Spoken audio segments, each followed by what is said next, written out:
আসসালামু আলাইকুম। কুকিং হাউজে সবাইকে স্বাগতম জানাচ্ছি। ইফতার স্পেশাল একটি রেসিপি নিয়ে চলে এসেছি। আজকে তৈরি করব মচমচে মাছের চপ। আর এই মাছের চপটা খেতে অসম্ভব রকমের টেস্টি এবং মজাদার হয়। ইফতার কিংবা বিকালের নাস্তায় বানিয়ে পরিবেশন করা যায় এই মচমচে মাছের চপ। গরম গরম এই মাছের চপটা টমেটো সস দিয়ে খেতে দারুণ লাগে। আর এই মাছের চপটা নাস্তার পাশাপাশি সাদা ভাত দিয়ে খেতেও কিন্তু খুবই মজার হয়। আমি আজকের এই মাছের চপ তৈরিটা খুবই সহজভাবে আপনাদের সাথে শেয়ার করেছি। আশা করছি আপনাদের ভালো লাগবে। তাহলে চলুন কিভাবে মাছের চপ তৈরি করি সেটা দেখে নেই। মাছের চপ তৈরি করার জন্য আমি এখানে বেশ বড় সাইজের একটা তেলাপিয়া মাছ নিয়েছি। আর এখানে মাছের মাথার অংশটা কেটে বাদ দিয়ে দিয়েছি। মাছটা আমি আর ছোট টুকরো করে নিয়ে এইভাবে আস্তে রেখেছি। এখন এই তেলাপিয়া মাছটা আমি সেদ্ধ করে নেব। আর সেদ্ধ করার জন্য এর মধ্যে কোনো কিছুই দিব না, শুধুমাত্র পানি দিয়ে সেদ্ধ করে নেব। সেদ্ধ করার অংশটা আর দেখাচ্ছি না। মাছ খুব ভালোভাবে ধুয়ে পরিষ্কার করে নিয়েছি। এখানে তেলাপিয়া মাছের পরিবর্তে অন্য যে কোনো মাছ দিয়ে এই মাছের চপ তৈরি করে নেওয়া যাবে। আমি মাছটা ভালোভাবে সেদ্ধ করে নিয়েছি। শুধুমাত্র পানি দিয়ে সেদ্ধ করেছি, মাছের মধ্যে অন্য কোনো কিছু অ্যাড করিনি। মাছটা প্রচুর গরম আছে, আমি একটু ভেঙে নিচ্ছি। মাছটা একটু ঠান্ডা করে নিয়ে কাটা বেছে নেব। তেলাপিয়া মাছে খুব বেশি কাটা নেই, তাড়াতাড়ি বাছা হয়ে যাবে। আর কাটা কম থাকার কারণেই আমি এই মাছটা নিয়েছি, এতে করে সহজ হয়ে যায় চপটা বানানো। অন্যান্য মাছে কাটা বাছতে একটু সময় লাগে। তেলাপিয়া মাছের এই চপটা খেতেও কিন্তু খুবই সুস্বাদু হয়। আমি মাছের কাটা খুব ভালো করে বেছে নিয়েছি। একটা মিক্সিং বোলে নিয়ে নিলাম মাছটা। এখন আমি এই মাছের মধ্যে দিয়ে দেব সেদ্ধ আলু। বড় সাইজের একটা আলু সেদ্ধ করে তারপরে গ্রেটার দিয়ে গ্রেট করে নিয়েছি। এতে করে আলুর মধ্যে কোনো দানা দানা থাকবে না, একদম মিহি হয়ে যাবে। এখন দিয়ে দেব বেসন। আমি 4 টেবিল চামচ পরিমাণ বেসন ব্যবহার করব এখানে। বেসনের পরিবর্তে এখানে কর্নফ্লাওয়ার দেওয়া যাবে। হাফ কাপ পরিমাণ দিয়ে দেব পেঁয়াজ কুচি। পেঁয়াজটা একটু মিহি কুচি করে নিয়েছি। রসুন বাটা দিয়ে দেব 1 চা চামচ পরিমাণে। আর দিয়ে দেব আদা বাটা হাফ চা চামচ পরিমাণ। সামান্য পরিমাণ গোলমরিচের গুঁড়া দিয়ে দেব। এখন দিয়ে দেব শুকনো মরিচের গুঁড়া, ধনিয়ার গুঁড়া, হলুদ গুঁড়া এবং পরিমাণ মতো লবণ। মশলাটা পরিমাণ মতো করে নিয়ে নিতে হবে। আমি এখানে হাফ চা চামচ করে নিয়েছি সব মশলাটা।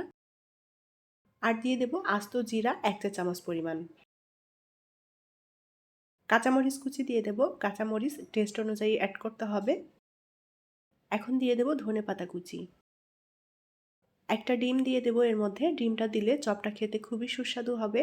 ডিম না দিয়েও তৈরি করে নেওয়া যাবে। এই মিশ্রণটা মাখাতে এখানে কোনো পানি দিচ্ছি না, যে ডিমটা দিয়েছি এতেই মাখা হয়ে যাবে। যেহেতু মাছ আলু সব কিছুই নরম, আলাদা করে কোনো পানি অ্যাড করতে হবে না। তা না হলে মিশ্রণটা একেবারে নরম হয়ে যাবে। খুব ভালো করে সব কিছু একত্রে মিশিয়ে মেখে নিতে হবে।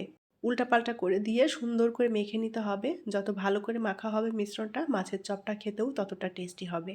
এই মাছের চপটা তৈরি করা কিন্তু খুবই সহজ, ঝটপট করে তৈরি করে নেওয়া যায়।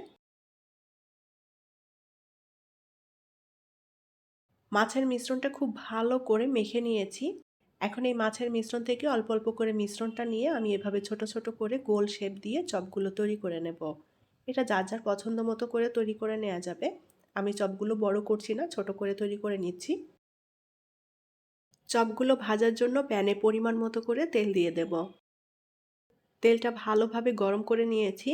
এখন এই তেলের মধ্যে আমি একে একে মাছের চপগুলো দিয়ে ভেজে নেব। একবারেই সবগুলো দিচ্ছি না, অল্প অল্প করে দিয়ে ভেজে নেব। চপগুলো ভাজার সময় আমি চুলার আঁচটা মিডিয়াম টু লোতে রেখেছি। অল্প আঁচে ভেজে নেব যেন পুড়ে না যায়। আর এটা ভাজতেও খুব বেশি সময় লাগবে না, যেহেতু মাছ আলু আগে থেকেই সেদ্ধ করা আছে। চপগুলোর এক পাশটা ভাজা হয়ে গেলে এখন উল্টে দেব। আর এভাবে কয়েকবার উল্টাপাল্টা করে দিয়ে চপগুলোকে আমি সুন্দর একটা সোনালি রং করে ভেজে নেব। চপগুলো যার যার পছন্দ মতো কালার করে ভেজে নিতে পারেন। মাছের চপগুলো আমি উল্টে পাল্টে দিয়ে খুব সুন্দর একটা সোনালি রং করে ভেজে নিয়েছি। আর উপরের দিকটা অনেক বেশি মচমচেও হয়েছে এই মাছের চপগুলো।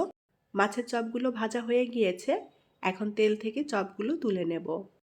বাকি মাছের চপগুলো আমি একইভাবে ভেজে নেব। তৈরি হয়ে গেল দারুণ সুস্বাদু এবং মজাদার মচমচে মাছের চপ। ইফতারে এই মাছের চপগুলো বানিয়ে পরিবেশন করতে পারেন, সবাই ভীষণ পছন্দ করবে খেতে। ইফতারের পাশাপাশি এটা বিকালের নাস্তাতেও বানিয়ে পরিবেশন করতে পারেন।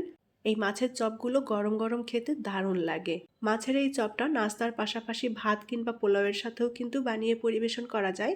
খুবই ভালো লাগবে খেতে। আশা করি আমার আজকের এই মাছের চপের রেসিপি আপনাদের কাছে ভালো লেগেছে। রেসিপিটি যদি ভালো লাগে তাহলে প্লিজ লাইক, কমেন্ট এবং শেয়ার করবেন। পরবর্তী রেসিপি দেখার আমন্ত্রণ জানিয়ে বিদায় নিচ্ছি। আল্লাহ হাফেজ।